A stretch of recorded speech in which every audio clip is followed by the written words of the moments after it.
e nos transforma, Deus, porque o teu Evangelho é novidade de vida e nós temos que ter novidade de vida em nossas vidas.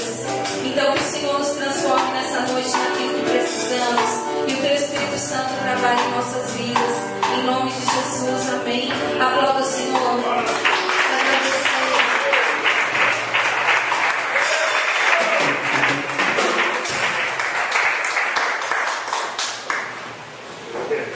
Glória a Deus. Boa noite, irmãos. Boa noite. A paz de Jesus esteja com todos, amém? Amém. Pode tomar vossos assentos em nome de Jesus.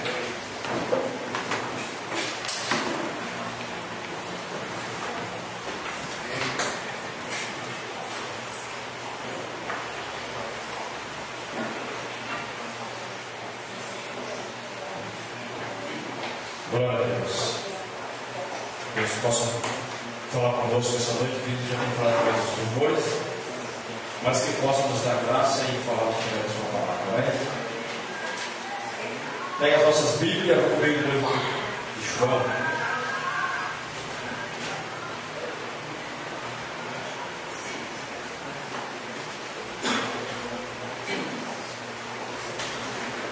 Evangelho segundo escreveu João, capítulo 4.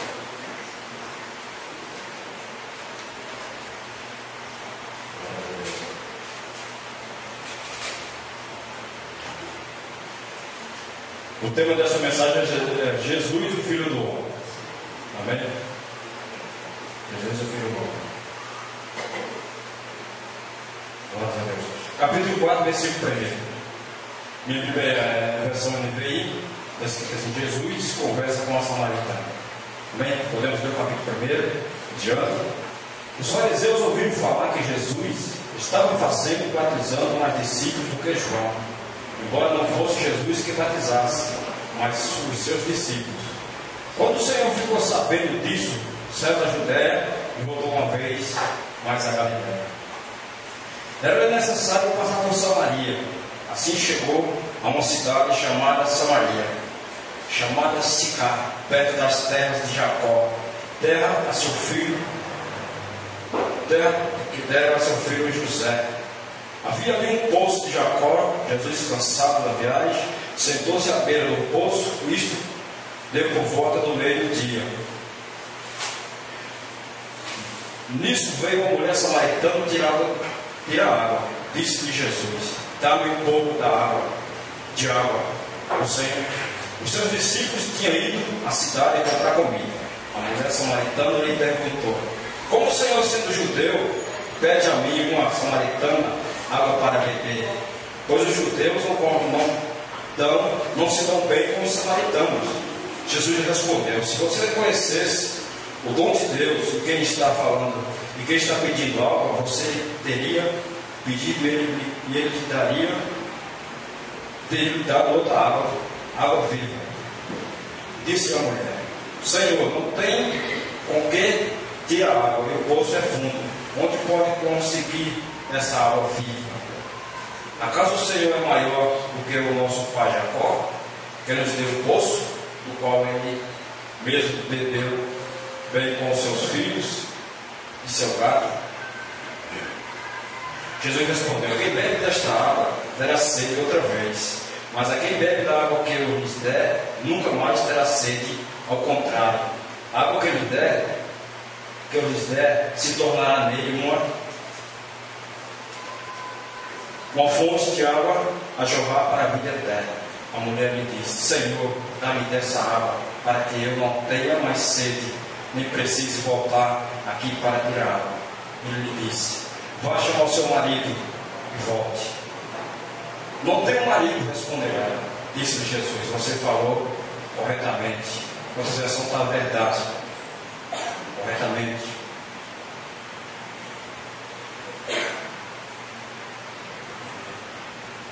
Você falou corretamente, dizendo que não tem marido. O fato é que você já teve sido o homem com quem agora vive, não é seu marido. O que você acabou de dizer é verdade. Disse a mulher: Senhor, vejo que és profeta. Nosso antepassado adoraram neste momento, neste monte, mas vocês, judeus, dizem que Jerusalém é o lugar onde se deve adorar. Jesus declarou: creia em mim, mulher, está próxima a hora em que vocês não adorarão o Pai nem neste lugar, nem neste monte, nem em Jerusalém. Vocês samaritanos adoram o que não sabem, o que não conhecem. Nós adoramos o que conhecemos, pois a salvação vem dos judeus. No entanto, chegou na hora, de fato, já chegou, que os verdadeiros adoradores o adoram o Pai em espírito e em verdade. São estes os adoradores que o Pai procura. Deus é espírito e é necessário que os adoradores o adorem em espírito e em verdade. Disse a mulher: eu sei que o Messias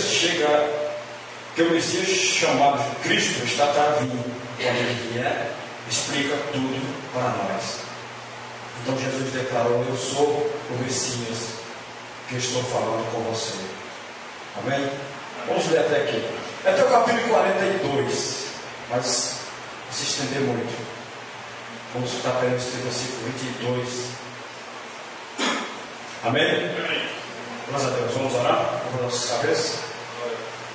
Senhor, meu Deus e meu Pai, quero te agradecer essa noite por podermos te louvar, por podermos te adorar em espírito e verdade, como lembro nesta noite. Também te peço, Jesus, seja conosco, como o Senhor tem sido todos os dias, em nome de Jesus. Te peço da tua graça, da tua unção, do teu poder sobre a minha vida, sobre as nossas vidas, do teu amor sobre nossos corações, que possamos sair daqui nesta noite revestido do teu amor, da tua graça, da tua benignidade.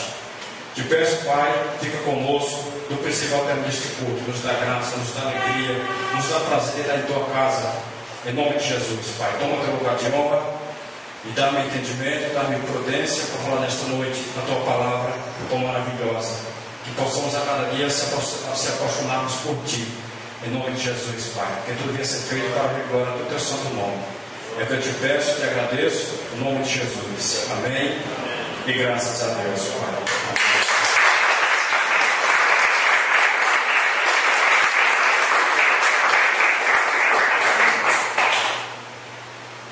Acredito que todos conhecem essa passagem, esse capítulo 4, ao qual Jesus conversa com a samaritana. E eu lembro que a Tatiana estava ministrando e disse que viver a palavra de Deus é viver em novidade de vida. Amém? Amém. Eu lembro dessas palavras, o texto de palavra que ela falou. E os evangelhos em si, os 4 evangelhos, Mateus, Lucas e Marcos e João, são semelhantes, chamados de evangelhos sinóticos. Isso é da semelhança que há entre si. Mateus fala uma coisa, Lucas e Marcos falam semelhante, mas às vezes acrescenta mais um pouco as coisas ou diminui. E essa semelhança por isso desse nome de sinótico.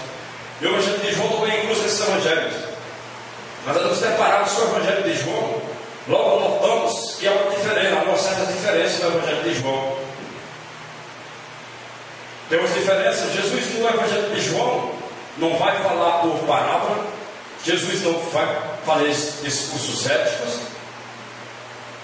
E não tem muitas vezes, Jesus não vai tratar do reino de Deus, como Mateus vai dizer: o reino de Deus está entre vós, o reino de Deus se faz presente, o reino de Deus está conosco. E muitas palavras que Jesus conta no seu evangelho, João não trata deste assunto, ou se diferencia um pouco do evangelho dos outros demais evangelhos. Literalmente, um ponto principal do evangelho de João é apresentar Jesus Cristo, não como os demais, mas Jesus Cristo, o Filho do Homem, aquele que havia de vir, o Messias prometido, tão esperado por Israel. E acredito que nesta ocasião que Jesus parece pregando e conversando com as pessoas no seu ministério, como já disse, novidade de vida, boas novas significa isso, o Evangelho. Esta mulher tem uma novidade de vida, uma samaritana. É o momento dela ter sua novidade de vida. João nos apresenta o Evangelho com Jesus totalmente diferente daquele que os demais apresentaram. O Filho de Deus, o Cordeiro de Deus, mas o Jesus Cristo, que agora vai estar com as pessoas, vai estar conversando com pecadores, com fariseus, com escribas e daí por diante. Amém? E a maior diferença do Evangelho de João é o ministério de Jesus, o quadro ao qual Jesus vai dialogar, conversar e está presente em todos os momentos, a maioria das vezes, conversando com as pessoas, com aqueles necessitados. E como novidade de vida, o Evangelho que lemos, capítulo 4 de João, é uma novidade de vida, sim, para aquela mulher, porque nos diz que o texto que Jesus, ao saber que seus discípulos batizavam mais pessoas do que o Evangelho, do que os discípulos de João, Jesus se afasta daquela cidade. Acredito que a religião, Jesus não queria confusão. Agora, começando o cristianismo, se afasta. Jesus não quer estar nesta disputa com João de batizar ou não batizar, ou quem tem mais discípulo ou quem não tem mais discípulo. Mas Jesus quer simplesmente fazer sua missão, cumprir o seu dever. O Messias é justamente a missão de salvar, de remir o seu povo. O Messias esperado, tão esperado. E nos diz texto que Jesus precisaria passar por Samaria para chegar a um certo lugar. E no caminho, Jesus, cansado fisicamente, se depara com uma situação que naquele tempo não era comum. Em um poço, nos diz texto que Jesus manda seus discípulos ir até a cidade comprar comida e fica esperando. Mas eu acredito comigo, eu acredito, creio, que é o momento próprio de Jesus. Porque seus discípulos estão na cidade. Jesus fica ali naquele posto e de repente aparece uma mulher para tirar água ao samaritano. O texto nos diz que essa samaritana não conversava com os judeus. Jesus, portanto, é judeu. E Jesus começa a conversar com aquela mulher e pede-lhe água. E ela vai ter algumas indagações. Como você, sendo judeu, quer dar para mim, sou samaritano? Vocês não sabem que o samaritano não conversa com o judeu, ou vice-versa, que o judeu não conversa com o samaritano? E é difícil a gente ler os evangelhos, ler a história de Jesus e não se apaixonar por Jesus, por este homem maravilhoso, que não vai fazer distinção se é pobre, se é rico, se é preto, se é negro, se é branco, se é rico, se é pobre, se é samaritano, se é judeu, mas que trata todos igualmente. Amém? Porque mesmo no tempo de Jesus, daí começa o cristianismo, havia outra religião em Jerusalém, portanto o judaísmo. Mas o judaísmo, como religião e como todas as religiões, são falhas. Judaísmo como religião que era a que existia mais do povo de Israel, não podia suprir as necessidades do povo. Porque, diferentemente das igrejas, muitas igrejas falam, venham para cá que somos os melhores, que somos os mais santos, que somos os que somos mais corretos. E quando começa a ser esclarecido as coisas, ele inclui as pessoas, ele exclui, na verdade, exclui. Se você não é assim, você não pode fazer parte da nossa igreja. Você agora que aceitou Jesus, é necessário que você mude. E eu acredito que, como disse o seja, a mudança é uma metamorfose. Amém? Metamorfose é uma transformação. Que ela não vem de fora para dentro, mas é de dentro para fora. É de dentro para fora. Se fosse simplesmente colocar uma roupa, um blazer. Nunca me esqueci disso. Ou um paletó, se quisermos assim chamar. Ou então uma roupa social, uma camisa social de manga longa, como o Leandro está. E um kit evangélico, ou pastor, ou crente. Seria fácil. Mas não vai ser a roupa, não vai ser uma Bíblia debaixo do braço, tamanho deste filho, que vai dizer que eu sou crente, que eu sou melhor ou pior do que os outros. Mas o meu viver diante da sociedade vai me mostrar verdadeiramente se eu sou cristão, se eu sou partido com Jesus Cristo, se eu sou partido com o Filho de Deus, como o Velho Testamento vai denominar os homens, como Elias, como o profeta Josué, não. O profeta Eliseu disse que era calmo, cuidado com a história de calmo. A Bíblia diz que o profeta Eliseu era calmo e certo dia os meninos começam a tirar o barato dele e ele fala, vocês estão orando, vocês estão brincando comigo, vocês vão aprender uma lição. Diz que vendeu os ursos de lá e como aqueles meninos, cuidado, quando vocês começarem a mexer com calma, com careca, tome muito cuidado. Mas é apenas brincadeira. Amém? Então, mesmo o judaísmo sendo considerado a melhor religião, não podia satisfazer os desejos, os anseios, as necessidades das pessoas, porque ela excluía, como hoje exclui. Hoje sabemos que tem muita dominação, não quero falar nenhuma, nem citar nome, mas se você não veste uma classe social, você não é nem parecido com um crente ou com um servo de Deus. Se você corta seu cabelo baixinho, você não parece uma pessoa evangélica. Isso não é verdade. Segundo tradição e história, Jesus Cristo, como judeu, praticamente era barbudo, via roupas, as vestes eram outras. E a história de vestes eu não quero entrar nesse detalhe, que é muito complicado, mas simplesmente não é isso. E se desse encontro de Jesus conversando com essa mulher, porque nos diz o texto que ela já estava com o sexto marido, já tinha 5 e o sexto não era o seu esposo. E ela começou a falar, Jesus falava, vai chamar o seu marido para que possamos conversar, dialogar. E ela falou, não teu marido, porque este já é o sexto. Mas havia uma lei, mesmo com base bíblica, se uma mulher casasse com um homem e seu esposo morresse, ela poderia casar com o irmão. Se ele morresse, poderia casar com outro segundo irmão, até dar herdeiro para aquela família, para que não morresse a semente. Não como uma bananeira, cortou pelo tronco e acabou. E essa mulher acredita por ser samaritana, primeiramente, porque o judaísmo é exclusivista. As religiões são exclusivistas, ela exclui as pessoas. É interessante que a palavra religião significa religar, mas cristianismo, budismo, o que seja, é justamente ensinar. Não, se você agora faz parte do nosso grupo, tem que ser assim, e daí por diante, tem seus ensinamentos.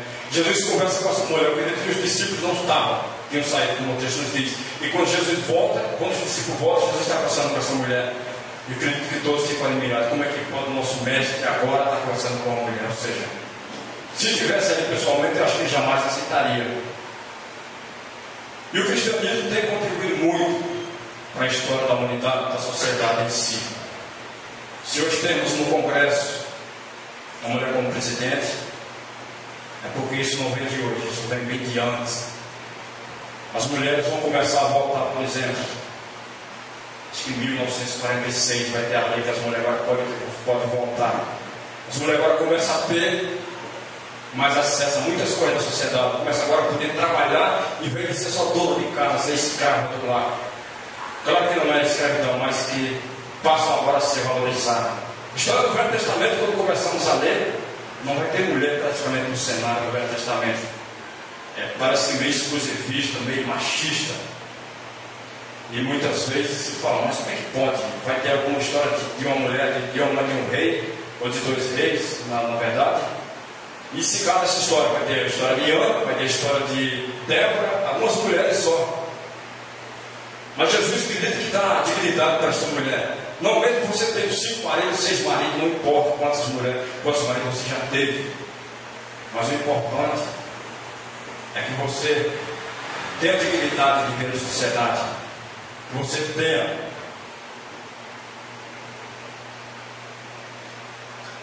que você possa entender que é um Deus que te ama, independente de quem você é.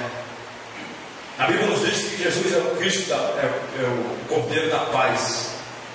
Jesus apazigua a paz sobre a sociedade, o Messias tão esperado. E essa conversa se dá e quando os discípulos voltam, querendo que todos ficam admirados com o nosso mestre conversando com essa mulher. E começa um monte de indagações, perguntas.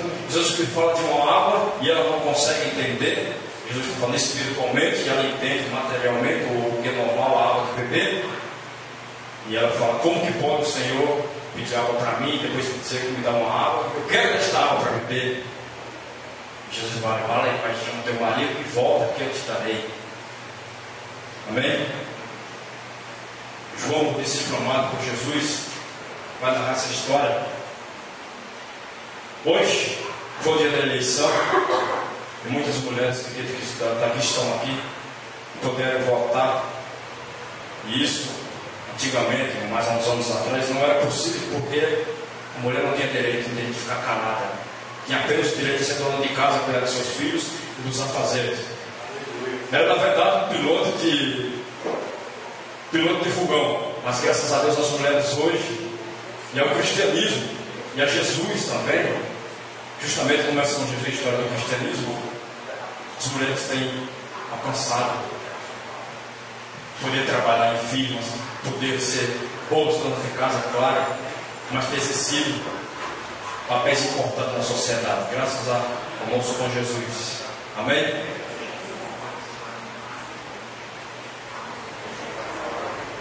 E muitas vezes nos deparamos com um texto como esse e ficamos, claro, maravilhados, porque Jesus, sendo judeu, ele não vai fazer distinção de conversar com a sua mulher, independente do que seja.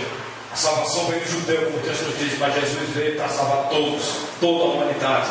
Jesus veio para dar dignidade a esta mulher, a todos que o aceitassem como Salvador da sua vida, das nossas vidas. Que possamos, como servo de Deus e como cristão, entendemos que o Evangelho é para todos que o aceitam. Glórias a Deus.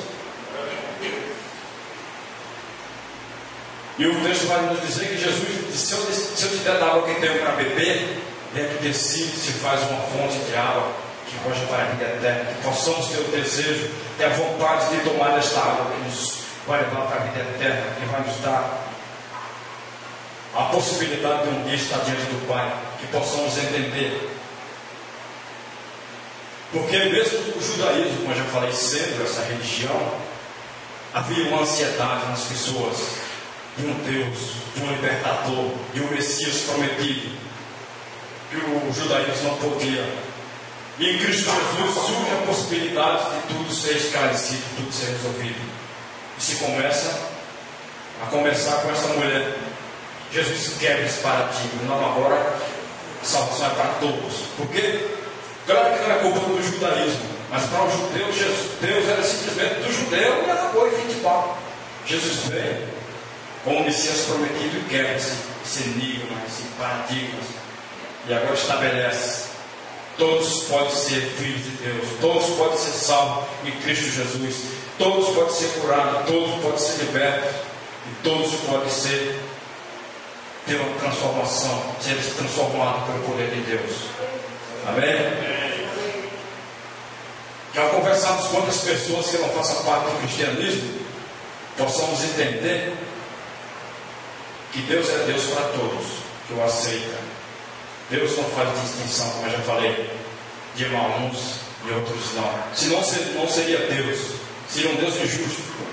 E certo dia um rapaz me falou uma coisa que me chamou a atenção. Ele falou: não sei o nome, agora eu vou estudar sobre a justiça de Deus. Eu gostaria de ver um pouco essa história aqui. Justiça de Deus, o que se entende por justiça. Porque se entendemos o que muitos pensam, a partir do momento que Deus é justo, Deus é injusto de outra parte. Eu acredito que Deus é justo, Deus é amor, Deus é certo, Deus é correto.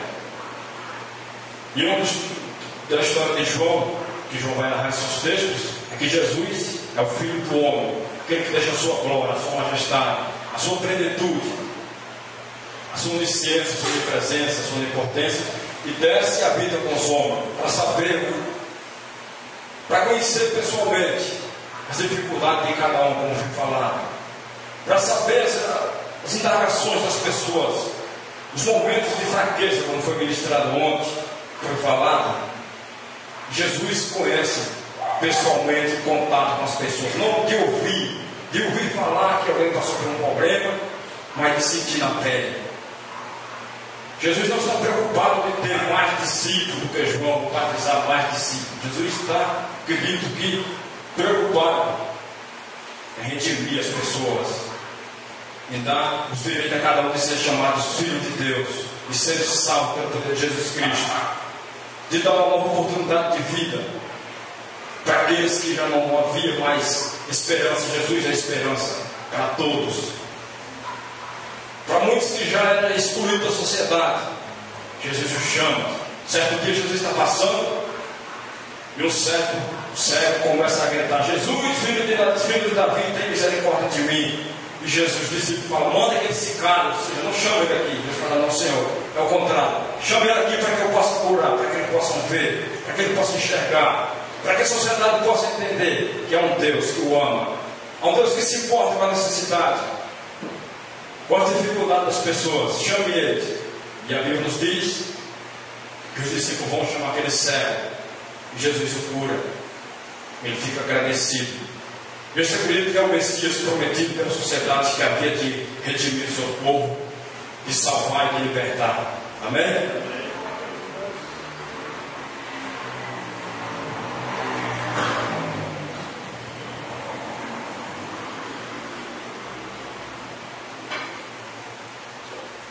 Em Cristo Jesus estava a esperança para aqueles que já não têm mais esperança.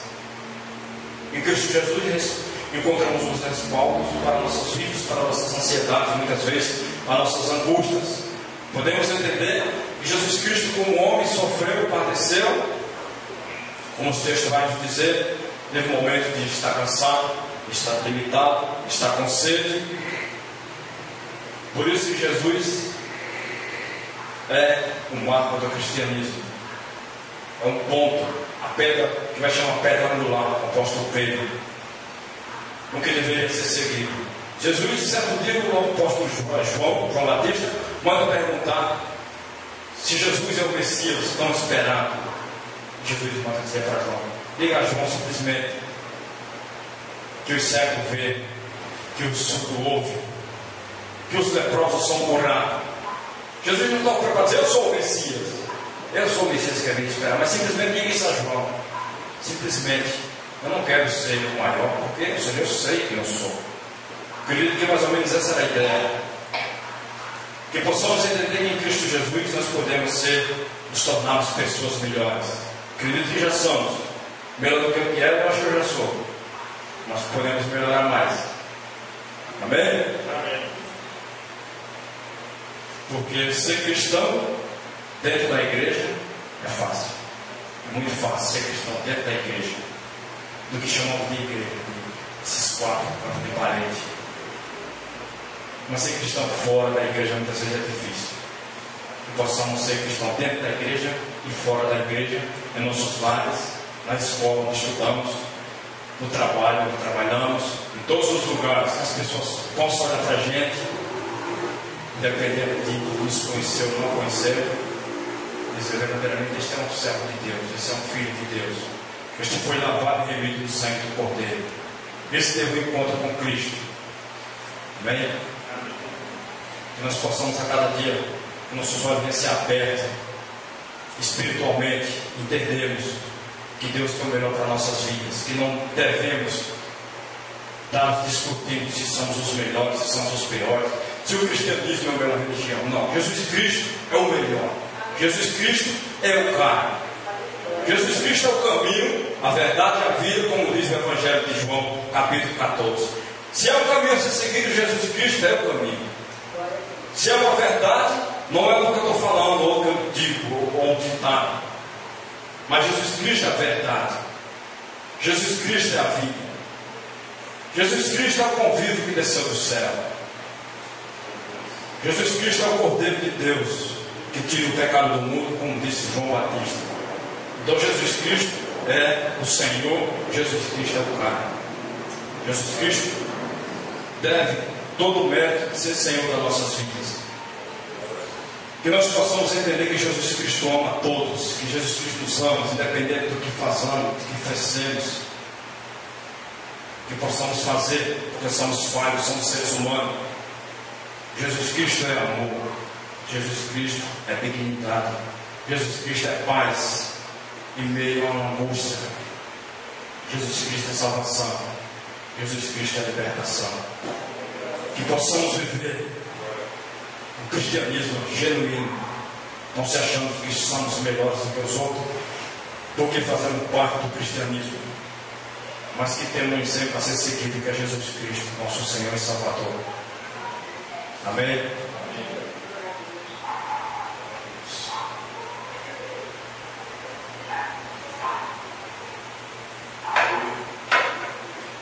Versículo 13 diz: Jesus respondeu: quem bebe desta água terá sede outra vez, mas quem bebe da água que eu lhe der nunca mais terá sede. Ao contrário, a água que ele der tornará nele uma fonte que roja para a vida eterna. Que possamos ter o desejo, a sede a vontade de beber esta água que nos vai nos levar para a vida eterna, Jesus Cristo. Ter vontade de cada dia conhecermos mais nosso Senhor e Salvador.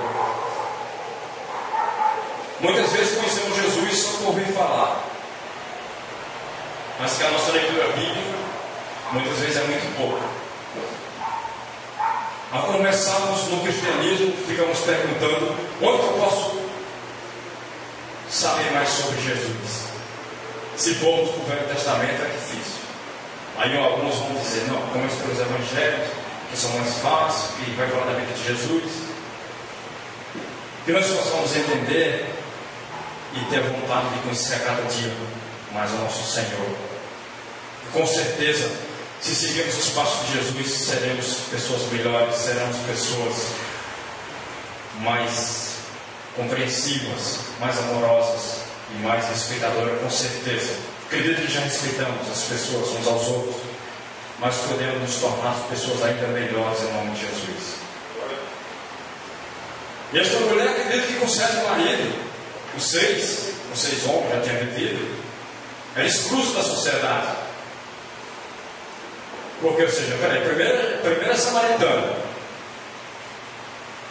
Segundo, tem 5 maridos, 5 esposas.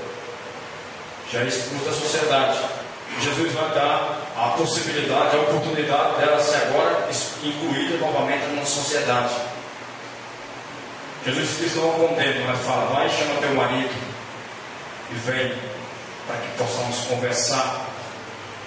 E os discípulos se deparam com essa cena, acredito que ficam todos admirados. Falam: como é que pode nosso mestre, nosso Senhor, agora conversando com essa mulher?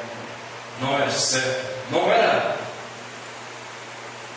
nem passava pela cabeça dos homens naquela época, um homem conhecido como judeu, como um mestre da lei, conversando com uma mulher em praça pública ou em qualquer outro lugar. Acredito que é um momento, se para aquela mulher, de nunca mais esquecer. E quando vemos a igreja, Casa do Senhor, que vive fora do Evangelho, a nossa vontade é que todos os nossos irmãos, nossos parentes, nossos familiares estejam ao nosso lado, congregando conosco. E muitas vezes começamos a até ministrar para eles, mas nosso discurso é diferente. Olha, se você não citar Jesus, você está perdido, você vai para o inferno, você está totalmente, vai nas coisas erradas. Jesus não fala para essa mulher: você está errada, mas vai chamar teu marido. A Bíblia nos diz que não é por força nem por violência, mas sim pelo meu Espírito. No livro do profeta Zacarias vai dizer isso. E parece que muitas vezes queremos impor que as pessoas ficassem até Jesus, nossos familiares, nossos irmãos. Eu tenho uns 5 irmãos que não servem a Deus, não vão para a igreja. E muitas vezes nossos familiares querem que a conversão deles seja desta forma. Mas a Bíblia vai dizer o contrário: não é por força nem por violência, mas pelo meu Espírito, diz a palavra de Deus. É quando eles forem tocados pela palavra de Deus, pelo Espírito de Deus, que eles vão vir para a igreja. Claro que temos que falar para os nossos irmãos que é um Deus que nos salva, nos liberta, nos transforma. Mas não queremos enviar um Jesus Cristo de goela abaixo, como muitas vezes se faz. E fomos ensinados a fazer isso. Você tem que sentar com o seu irmão e mostrar para ele o que é a Bíblia, o que é a palavra de Deus. Se ele não aceitar, ele está perdido. Isso não vai trazer ninguém para a igreja, não vai trazer nossos irmãos, nossos pais, nossos familiares, não vai trazer ninguém para a igreja. Conheço pessoas que servem a Deus em outros ministérios, mas que infelizmente seus filhos não estão na igreja. A pergunta é: que Deus tem apresentado para nossos familiares? Que Deus tem apresentado para nossos parentes? Que Deus tem nos apresentado para aqueles que nos conhecem? Amém? E Jesus faz a coisa mais certa do mundo. Evangeliza aquela mulher com todo o amor. Vai chamar teu marido para que eu possa conversarmos. Eu não quero te condenar, não quero te acusar, mas simplesmente conversarmos com dignidade, te dar respeito, incluir novamente na sociedade, para que você possa se sentir amado por Deus.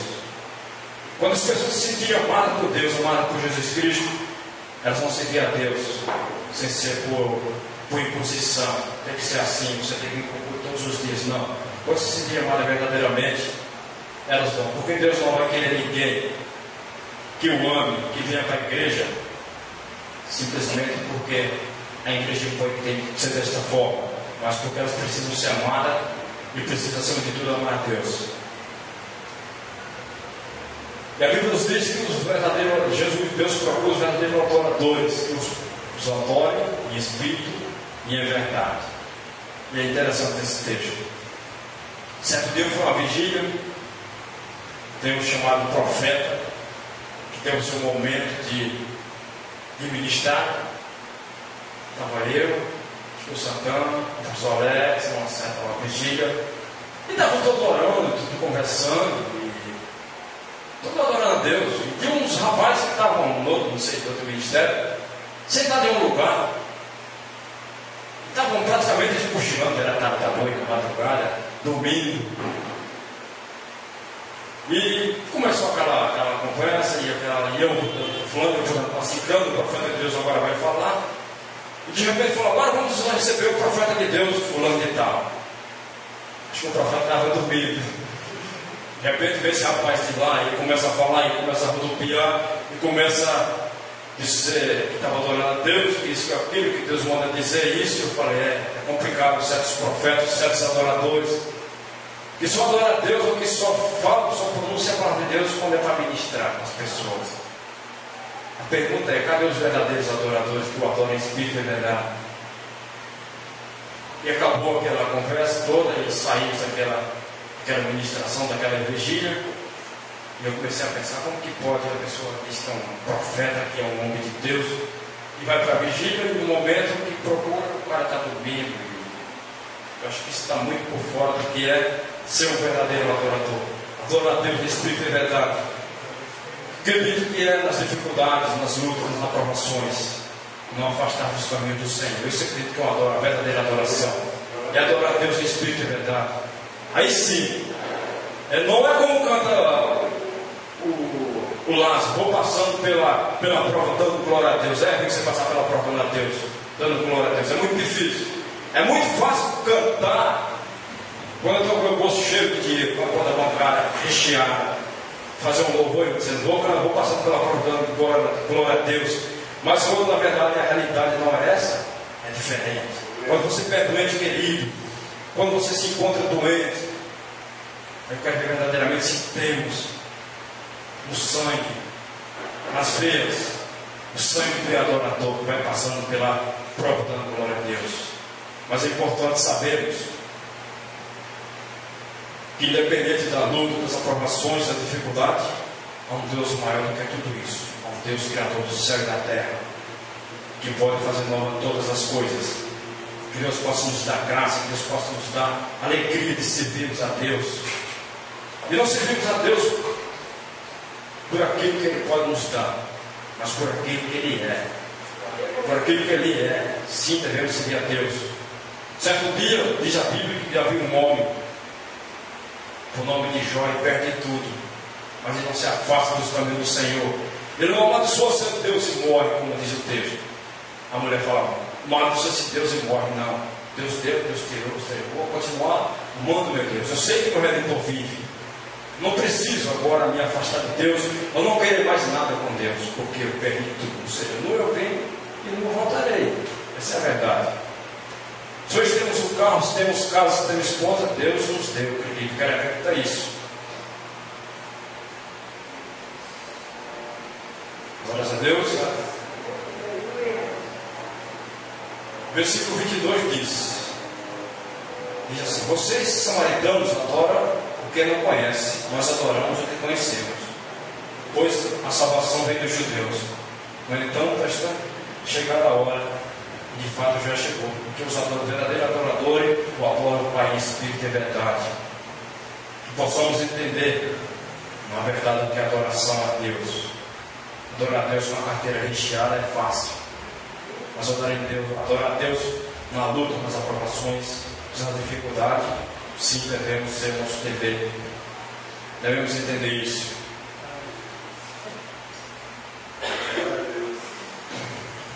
Glória a Deus. Versículo 26 diz assim: então Jesus declarou: eu sou o Messias, porque está falando com vocês, com você. Naquele momento a mulher viu verdadeiramente o profeta, o Messias, o Filho de Deus, como o Filho do homem, como vai dizer João, aquele que havia de redimir o seu povo, que quebraria com os enigmas, com os paradigmas de tudo quanto havia na religião, estabeleceria agora uma nova religião, o cristianismo, em Cristo Jesus. Amém? Glórias a Deus.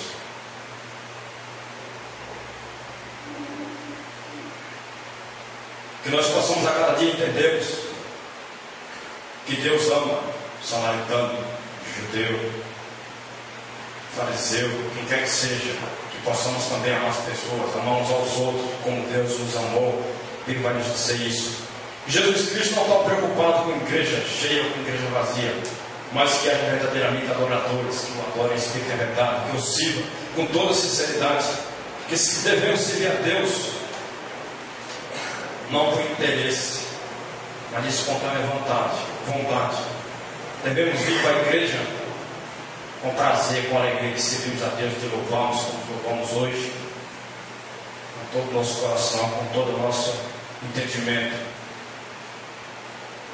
Glórias a Deus.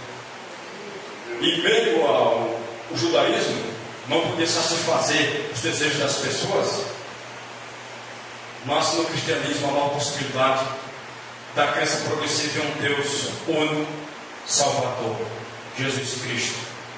Amém? Porque muitos conheciam Deus, ou deuses, de várias formas, acreditavam ser salvo. Havia um sentimento de culpa, de pecado. Jesus não condena os pecadores, mas Jesus os perdoa, Jesus nos ama. Certo dia traz aos pés de Jesus uma mulher pecada, Jesus fala: também não te condeno, mas vai e não peque mais.